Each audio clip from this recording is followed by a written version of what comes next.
Hello, my dear friends. Welcome to Soul of Chemistry.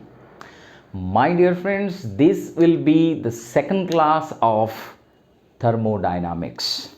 First class में हम introduction कर रहे थे थर्मोडायनेमिक्स के बारे में.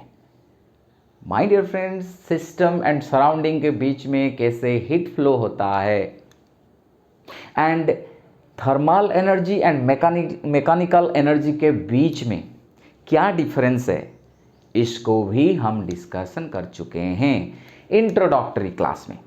माय डियर फ्रेंड्स, क्या होता है कभी कभी कुछ चीज़ पहले जब हम पढ़ते हैं या वीडियोस देखते हैं वो अंडरस्टैंडिंग में आता नहीं है, लेकिन जब हम डीपली इसके बारे में इंटरप्रिटेशन करते हैं, इसको सोचते हैं, वो फिर क्लियर हो जाता है. कोई एंट्रेंस पॉइंट ऑफ व्यू के हिसाब से हमको आगे बढ़ना पड़ता है. जैसे कि CUET and IIT jam chemistry के एग्ज़ाम की तरह उस सिलेबस को ठीक से समझ के प्रॉब्लमेटिक अप्रोच से पढ़ना है. जैसे कि हमको प्रॉब्लम सॉल्व करना आता हो अच्छे तरह से. तो इसके हिसाब से ही हमारा वीडियो चलता रहता है. जब भी कोई डाउट हो आप हमें ग्रुप में या फिर फ़ोन में या फिर मेल में पूछ सकते हैं, ईमेल में पूछ सकते हैं. माय डियर फ्रेंड्स, आज इस क्लास में हम डिस्कशन करेंगे दो इम्पोर्टेंट चीज़. फर्स्ट होता है mechanical equivalent of heat. Mechanical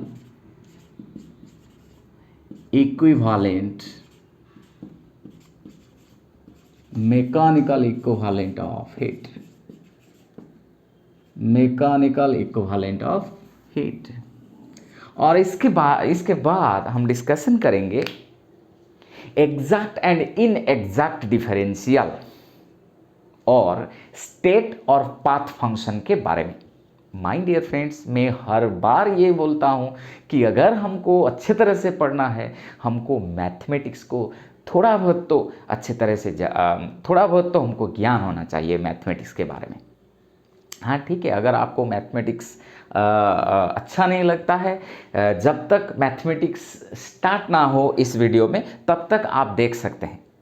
state function and path function क्या है, इसको मैं डेफिनेशन एंड थ्योरी को लेके भी अच्छे तरह से समझा दूंगा. अगर आप आगे बढ़ना चाहेंगे तो भी बढ़ सकते हैं, जिसको हम मैथमेटिकली समझेंगे.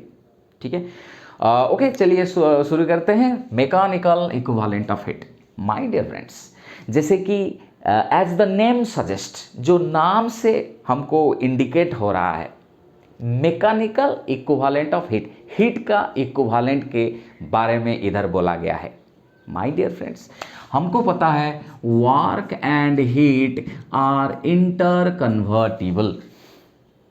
वर्क से हीट प्रोड्यूस हो सकता है, हीट से वर्क प्रोड्यूस हो सकता है. ठीक है, तो ये जो दो चीज़ है उनके बीच में जो रिलेशनशिप है, इसको हम मैकेनिकल इक्विवेलेंट ऑफ हीट के हेडिंग में पढ़ेंगे. ठीक है, सो ये बोलते हैं कि W directly proportional to heat. जितना ज़्यादा काम करना होगा उतना हीट भी प्रोड्यूस होगा. ठीक है, तो उसके हिसाब से हम लिख सकते हैं, अगर इसको इक्वेशन में कन्वर्ट करेंगे, एक प्रोपोर्शनलिटी कांस्टेंट का ज़रूरत होगा, वो है J यानी JQ. बस इस J को हम मैकेनिकल इक्विवेलेंट ऑफ हीट करके पढ़ते हैं. ठीक है, तो इसको कैसे हम डिफाइन करेंगे. एक इक्वेशन में एक कांस्टेंट को, एक कोफिशिएंट को अगर हमको डिफाइन करना है, हम उस इक्वेशन में उस चीज़ को किसी एक के साथ इक्वल कर देते हैं, ऑल अदर टर्म्स को यूनिटी लेके, एक लेके, वन लेके. ठीक है, कैसे हम करते हैं, तो चलिए इसको पहले एक ऐसे कन्वर्ट कर लेंगे. W/Q, अगर Q इसका नीचे आ जाएगा तो हमको मिलेगा W/Q is equal to J. So now if I write, if Q is equal to 1 unit, heat hits का यूनिट क्या हो सकता है, जूल हो सकता है, अर्ग हो सकता है। अगर Q is equal to 1 implies, अगर ये 1 हो जाता है तो W एंड Z सेम हो जाएंगे, जैसे कि मैं बोल रहा था जस्ट पहले मैं बोल रहा था। तो W कब Z के साथ सेम होता है और फिर Z कब W के साथ समान हो जाता है, जब हीट को एक यूनिट हम कंसीडर करते हैं। तो हम इसको ये मैकेनिकल इक्विवेलेंट हीट को कैसे डिफाइन करते हैं, the amount of work required, the amount of work required, जितना काम का जरूरत होता है क्या करने के लिए, the amount of work required to produce 1 unit of heat, to produce 1 unit of heat is called the mechanical equivalent of heat. Mechanical equivalent of heat. ठीक है।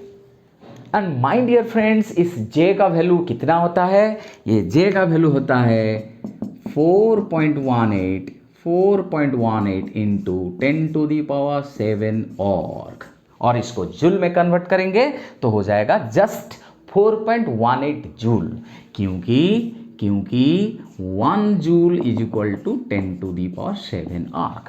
ठीक है। तो अभी हमको ये कंसेप्ट के बारे में कंसेप्ट क्लियर हो गया।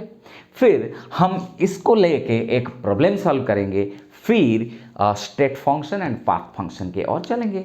माय डियर फ्रेंड्स, इसको अगर आप स्क्रीनशॉट ले सकते हो या फिर इसको कॉपी में नोट कर सकते हो।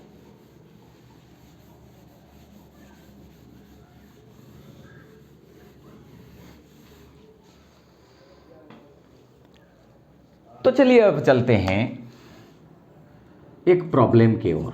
Problem related to this formula, problem related to the formula W is equal to JQ। ठीक है। क्वेश्चन है, if m gram of water, if m gram of water at temperature T1 falls down from a height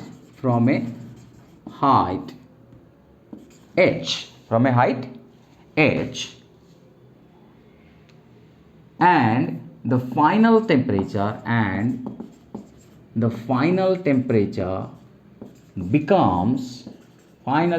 becomes T2, then how can you calculate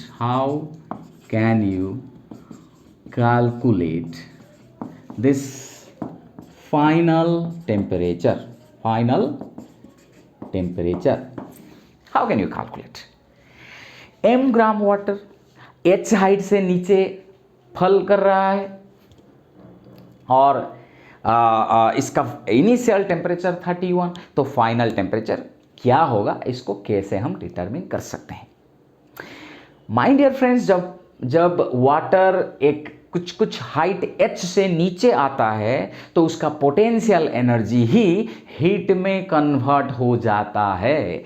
so my dear friends, हम कैसे इसको आगे बढ़ेंगे, तो इसका जो पोटेंशियल एनर्जी है, इसको जो potential energy is directly proportional to Q। ये पोटेंशियल एनर्जी का फॉर्मूला होता है mgh। क्यों पोटेंशियल एनर्जी कन्वर्ट हो जाता है हीट में, इसीलिए कि work and heat are interconvertible, जैसे कि मैं पूरा शुरू से ही मैं आपको ये बात कह चुका हूं। W and Q are interconvertible and energy and work, they are almost same. So potential energy here is the work equivalent. हम बोल रहे हैं ना W directly proportional to Q, so W के जगह ये पोटेंशियल एनर्जी हम ले रहे हैं, वो वर्क इक्विवेलेंट हो जा रहा है, वर्क के जगह पे हमको पोटेंशियल एनर्जी गिवन है। सो इसका फॉर्मूला है mgh, हमको बहुत आगे से बहुत दिनों से पता है, potential energy is equal to mgh। So potential energy directly proportional to Q means potential energy is equal to JQ बन जाएगा, और इम्प्लाइज इधर भी हम लिख सकते हैं mgh is equal to JQ, ठीक है। एंड आगे जाके भी जब हम heat capacity, specific heat capacity at constant volume, heat capacity at constant pressure, ये सारे चीज़ जब हम डिस्कशन करेंगे तब हमको पता चलेगा कितना हिट एक बॉडी को देने से उसका कितना टेम्परेचर चेंज होता है। Q and change in temperature del T में क्या रिलेशन होता है इसको हम आगे जाके पढ़ेंगे, लेकिन फिलहाल इधर हम Q के सब्स्टिट्यूट कर लेते हैं, जिसको हम आगे जाके क्लियर हो जाएंगे। सो ये क्या होगा, Z एंड Q का फॉर्मूला होता है ms del T। Q होता है ms del T, मतलब del T is change in temperature. So m mass of water, G acceleration due to gravity, कितने हाइट से नीचे आ रहा है वो है h, तो J का वैल्यू हमको पता है, एंड मास ऑफ वाटर हमको पता है। स्पेसिफिक हिट ऑफ वाटर ये होता है क्या रे, specific heat of the system, यानी water, this is the mass of the system, mechanical equivalent of it, acceleration due to gravity, height and mass of water, del T means change in temperature T2 minus T1। अगर my dear friend, अगर mass acceleration due to gravity किस height से ये fall हो रहा है अगर हमको पता है, ये भी वैल्यू हमको पता है, अगर स्पेसिफिक हीट भी वाटर का पता चल गया होगा, तो यानी हमको अगर T1 पता है तो T2 आसान से हमको मिल जाएगा, इसको ये इक्वेशन को सॉल्व करके, ठीक है। ये था एक problem related to the formula W is equal to JQ, ठीक है। अब चलते हैं एग्जैक्ट एंड इनएग्जैक्ट डिफरेंशियल और स्टेट एंड पाथ फंक्शन के ओर। माय डियर फ्रेंड्स, चलते हैं स्टेट एंड पाथ फंक्शन के ओर।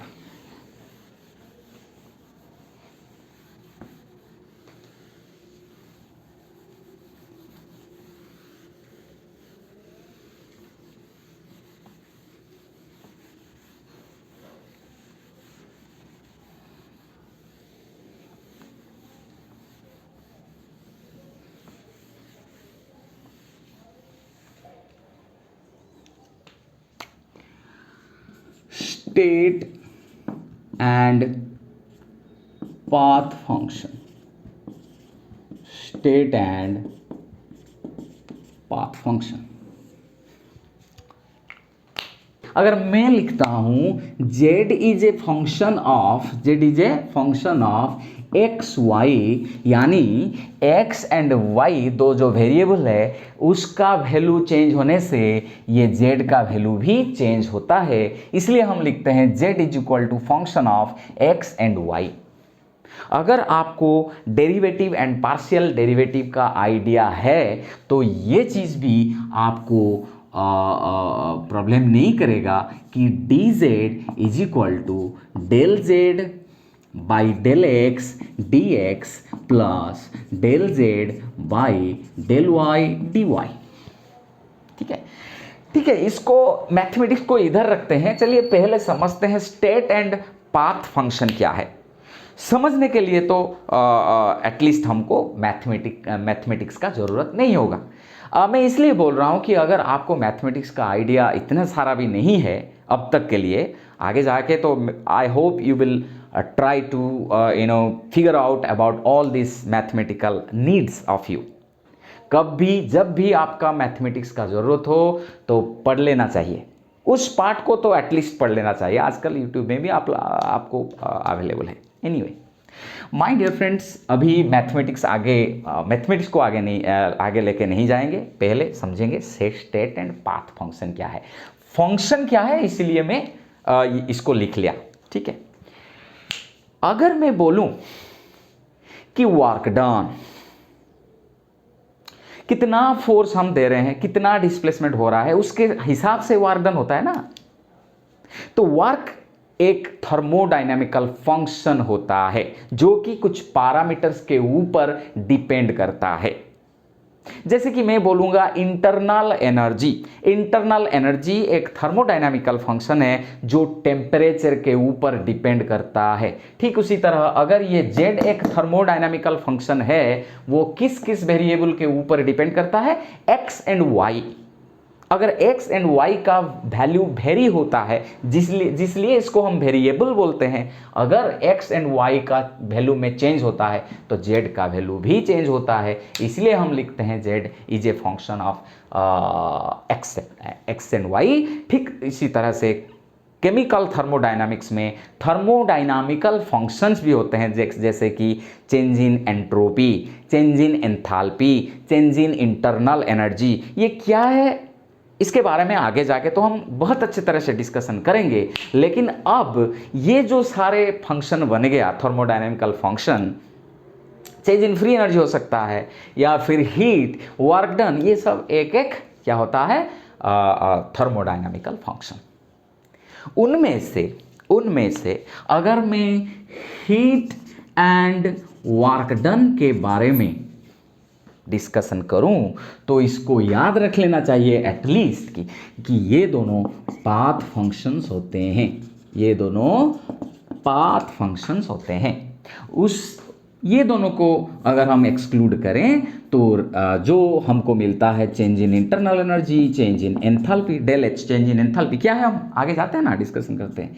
Del H change in entropy, change in free energy, ये सारे थर्मोडायनामिकल फंक्शन, ये सारे थर्मोडायनामिकल फंक्शन स्टेट फंक्शन होते हैं।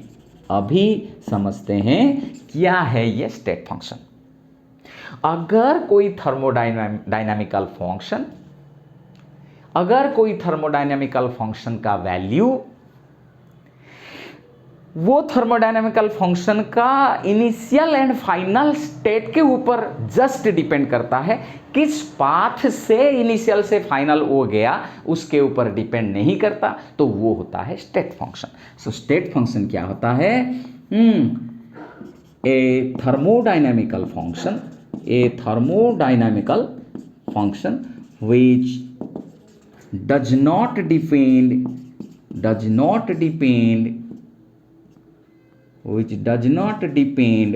on the path followed, किस पाथ को फॉलो करके वो इनिशियल से फाइनल स्टेट में पहुंचता है, उसके ऊपर कोई रिलेशन नहीं रहता है। Path followed but only depends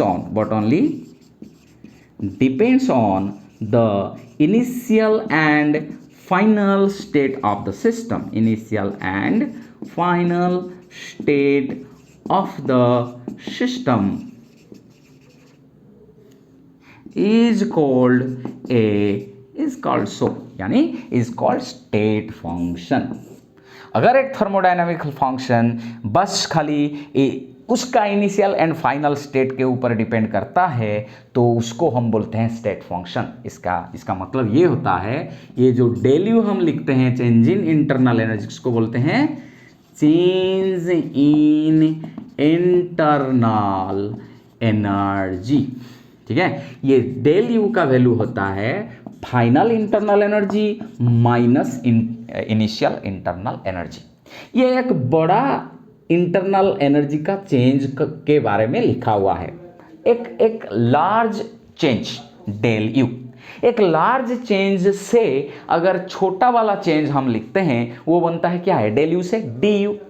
अभी ये जो डेल यू होता है ये u2 माइनस u1 होता है, बस final state and initial state में जो डिफरेंस है वो होता है चेंज इन इंटरनल एनर्जी, यानी वो इनिशियल एंड फाइनल स्टेट के ऊपर डिपेंड करता है। लेकिन अगर मैं लिखूं कि डेल w इसको हम ऐसे भी लिख भी नहीं सकते, अगर लिखेंगे तो ये कभी भी W2 माइनस W1 हो नहीं सकता। Final state and initial state के स्टेट का जो डिफरेंस है वो चेंज इन वर्क डन नहीं देता है। तो इसीलिए ये पाथ फंक्शन होता है, यानी ये किस पाथ से इनिशियल से फाइनल पहुंच रहा है इसके ऊपर डिपेंड करता है ये हीट और वर्क। अगर वर्क आपके लिए पाथ फंक्शन है तो हीट भी पाथ फंक्शन होगा ही। एक स्पेशल कंडीशन है, इसको हम इधर इंक्लूड नहीं करते। जो भी हो, Q एंड W हमारे लिए पाथ फंक्शन है क्योंकि वो उनका वैल्यू पाथ के ऊपर डिपेंडेंट है, लेकिन ये सारे जो फंक्शन बस final state and initial state के ऊपर डिपेंड करता है।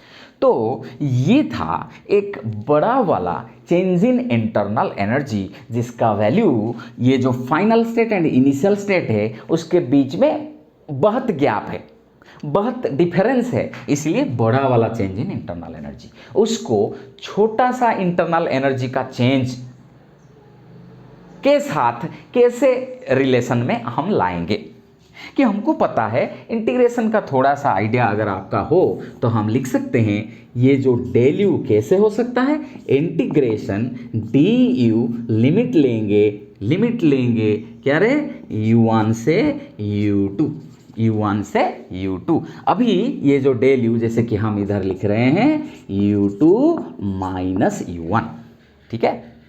So del u is equal to the integration of du limit u1 to u2 is u2 minus u1। इसको लिख सकते हैं और इसको लिख सकते हैं। हर एक फंक्शन के लिए del h को इस तरह से, इसको भी इस तरह से हम नोटिफाई कर सकते हैं। लेकिन इसको लिखने से भी हमको क्या हमको इंफॉर्मेशन मिलता है, कुछ भी नहीं। हम बोलते हैं अगर ये एक स्टेट फंक्शन है ये डेफिनेटली इस इक्वेशन को ओबे करेगा जिसको हम बोलते हैं एग्जैक्ट डिफरेंशियल। क्या बोलते हैं, एग्जैक्ट डिफरेंशियल। यानी क्या होता है कि final state and initial state का जो डिफरेंस है वो चेंज इन इंटरनल एनर्जी के साथ सेम होता है, और जिसको हम इस प्रकार का नोटिफिकेशन देते हैं। अगर ये होता है तो ये है एग्जैक्ट डिफरेंशियल। अगर मैं ठीक उसी तरह लिखूं कि dw w1 w2, ठीक है, ये होता नहीं है w2 माइनस w1, यानी ये होता नहीं है डेल w। अगर ये भी ऐसा हो जाता तो ये वर्क डन भी स्टेट फंक्शन हो जाता। ये वाला जो एक्सप्रेशन है dw w1 से w2 जो डेल w के साथ सेम नहीं होता है, इसीलिए इसको हम बोलते हैं इनएग्जैक्ट डिफरेंशियल।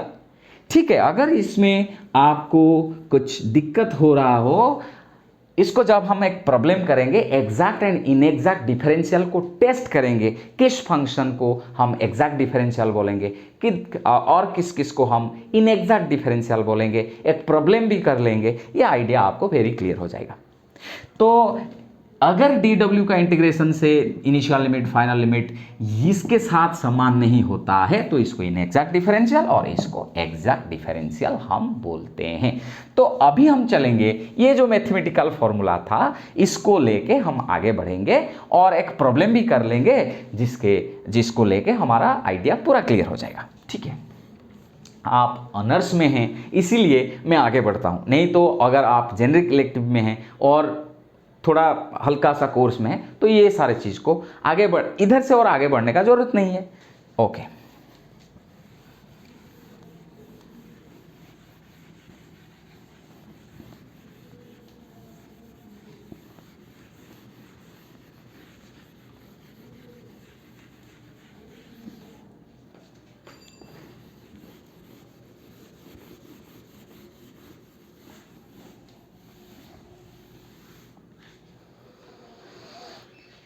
माय डियर फ्रेंड्स, अभी मैं बोल रहा था कि z is a function of x and y।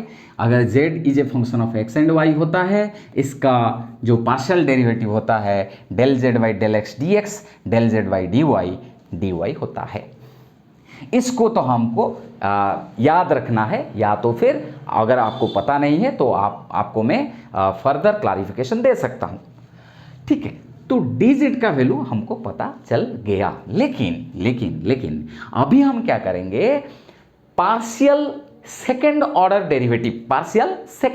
Derivative, जैसे कि अगर मैं लिखता हूं, ये x और y के हिसाब से डेरिवेटिव करना है ना, तो अगर दो बार हम डेरिवेटिव करते हैं, यानी अगर हम लिखते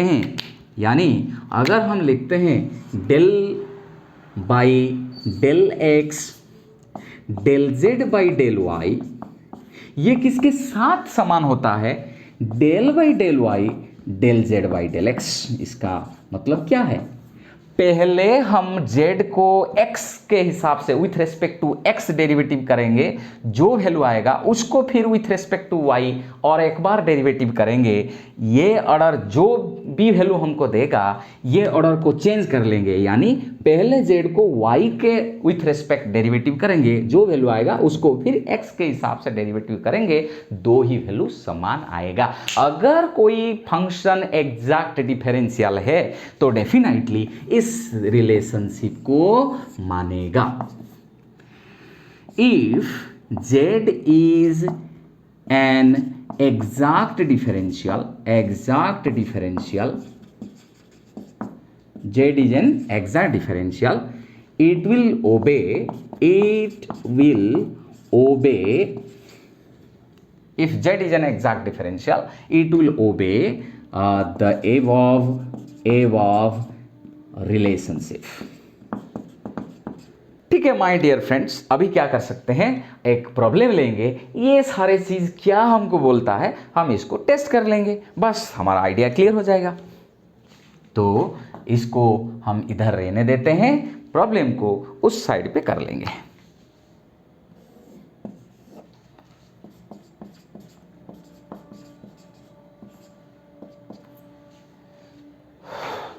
प्रूव दैट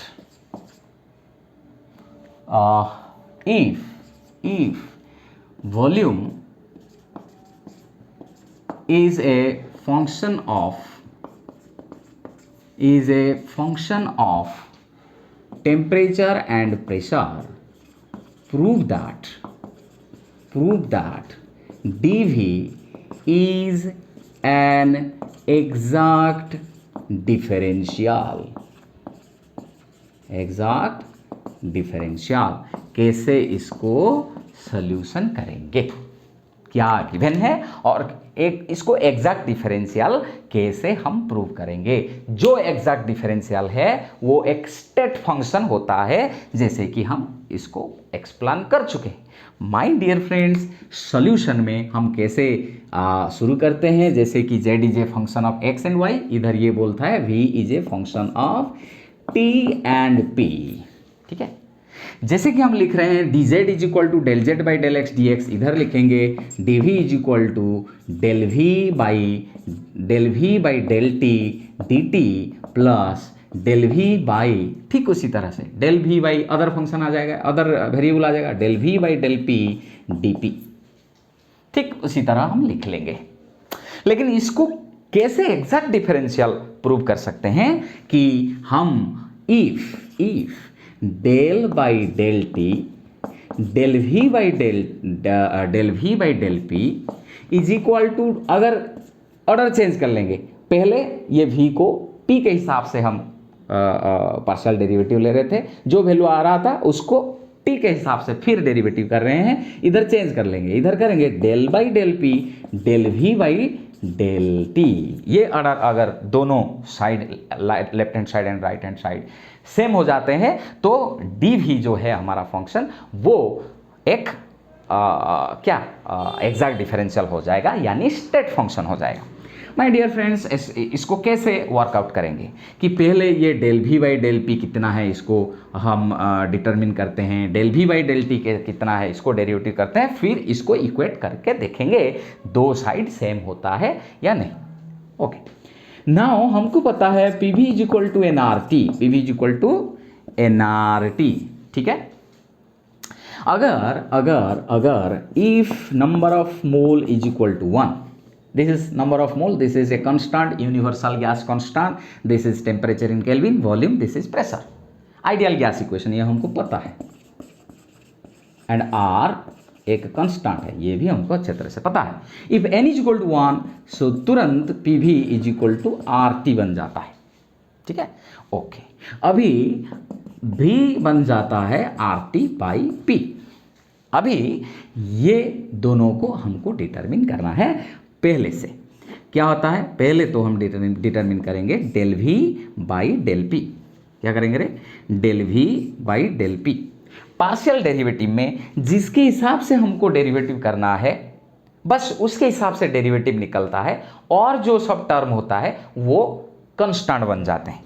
मतलब del by del P of V ये बनता है del by del P V is equal to कितना, आर टी बाई पी, यानी आर एंड टी इधर कांस्टेंट होंगे और will be taken out of the derivative. तो ये बन जाता है आपके लिए हैं, आर टी बाहर आ जाता है, आर टी बाहर आ जाता है. बस हमको किसका डेरिवेटिव लेना है, del by del P of 1 by P, del by del P of 1 by P, यानी ये बन जाता है R T into 1 by P square, R T into 1 by P square. हमको पता है ना 1 बाई पी का 1 by del by del X of 1 by X is equal to sorry minus 1 by P square, minus 1 by P square. जैसे कि del by del X of 1 by X is equal to minus 1 by X square, ठीक उसी तरह से R T into minus 1 by P square. अच्छा, ये del V by del P,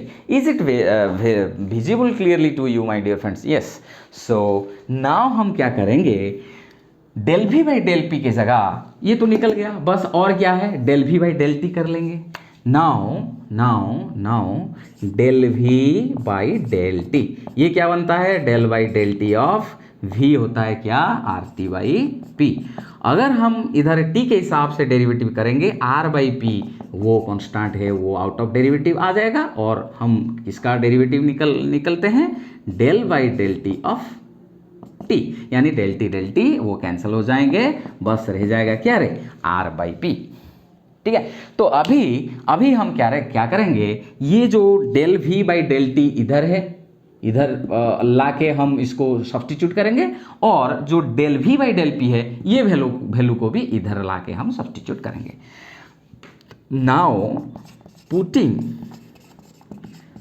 values of del v by del P and del v by del T, इसको अगर हम equation 1 लिखते हैं, ये पूरा इस साइड पे आपको विजुअल है या डेल वी बाई डेल. ठीक है, फिर अभी क्या करते हैं, del V by del T अगर इसको हम इधर ला के सब्सटीट्यूट करेंगे तो इन इक्वेशन 1 हमको क्या मिलता है माय डियर फ्रेंड्स,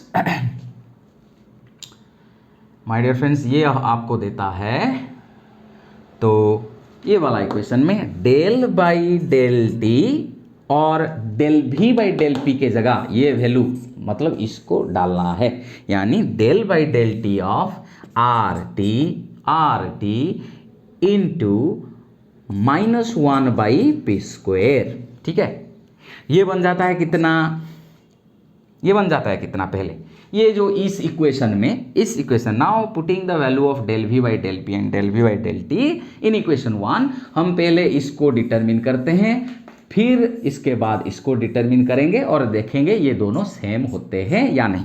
जो भी हो, हम इसको पहले इक्वेट करते हैं, del by del T of R T by P square. ये किधर से आता है, del V by del P is nothing but ये है, इसके जगह ये सब्सटीट्यूट इधर हुआ है, डेल बाई डेल टी, यानी ये जो पी स्क्वायर एंड आर ये कांस्टेंट है, minus R by P square ये बाहर आ जाते हैं, और del by del T of T को हमको डेरिवेटिव करना है, यानी del T by del T ये कैंसिल ऑफ हो जाएगा, तो रह जाता है minus R by P square. ठीक है, ये जो वाला है इसको हम डेरिवेटिव कर लिए. अभी हमको स्पेस का ज़रूरत है, आपको तो पता ही होगा, ये इसको मैं अभी इरेज कर लेता हूँ क्योंकि आई नीड सम स्पेस. इधर ही हम लिख लेंगे. माय डियर फ्रेंड्स, हम इधर से शुरू कर रहे हैं और यहाँ जाके फिर इधर, हाँ समझना ठीक तरह से। तो फिर हम क्या करते हैं, अभी क्या करेंगे रे, del V by del T, ये जो इसको इक्वेट करेंगे। सो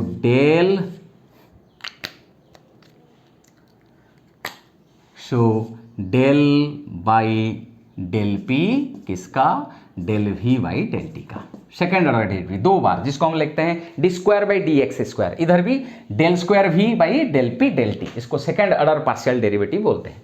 ये क्या हो जाता है my dear friends, so del by del P, और del V by del T का वैल्यू कितना आ रहा था, R by P, R by P. Del by del P of R by P, तो आर बाहर चला जाएगा constant, del by del P of 1 by P हमको पता है -1 बाई पी स्क्वायर, तो ये भी बन जाता है -r बाई पी स्क्वायर। अभी देखो ये इक्वेशन में जब हम इसको इक्वेट कर रहे हैं हमको ये मिल रहा है ना, del by del T of del V by del P जो था, ये del V by del P, ये जो वैल्यू को इधर हम डाल रहे हैं तो ये इसको, हाँ हमको ये वैल्यू मिल रहा है। ठीक उसी तरह इसको अगर हम इक्वेट कर रहे हैं, ये भी वही -r बाई पी स्क्वायर दे रहा है, ये भी -r बाई पी स्क्वायर हो रहा है, मतलब ये जो इक्वेशन 1 को सेटिस्फाई कर रहे हैं। 10 dv एक dv is an exact differential as it satisfies equation 1, मतलब dv एक स्टेट फंक्शन होगा। तो my dear friends, I think now you are very clear what is an exact differential. तो इसके बाद हम आपको ग्रुप में भी कुछ असाइनमेंट्स दे देंगे, अगर कोई डाउट होगा वो भी क्लियर हो जाएगा। माय डियर फ्रेंड्स, हर एक बात में बोल रहा हूँ कि मैथमेटिकल भी कुछ क्लियर होने से बहुत कुछ फ़ायदा होता है। आईआईटी जाम केमिस्ट्री में तो 2-3 क्वेश्चंस मैथमेटिक्स से आता है, ठीक है, डेरिवेटिव से, इंटीग्रेशन से, ये सब टॉपिक से आपको क्वेश्चन आते हैं। जो भी हो माय डियर फ्रेंड्स, आज के लिए क्लास बस इतना ही। क्लास कैसे लग रहा है, किधर डाउट हो रहा है और क्या इम्प्रूवमेंट हो सकता है, we are always here to listen from you. Thank you so much, keep supporting me, bye bye my dear friends, will see in the next class. Don't forget to download our app Soul of Chemistry from Play Store. Thank you so much. Bye bye.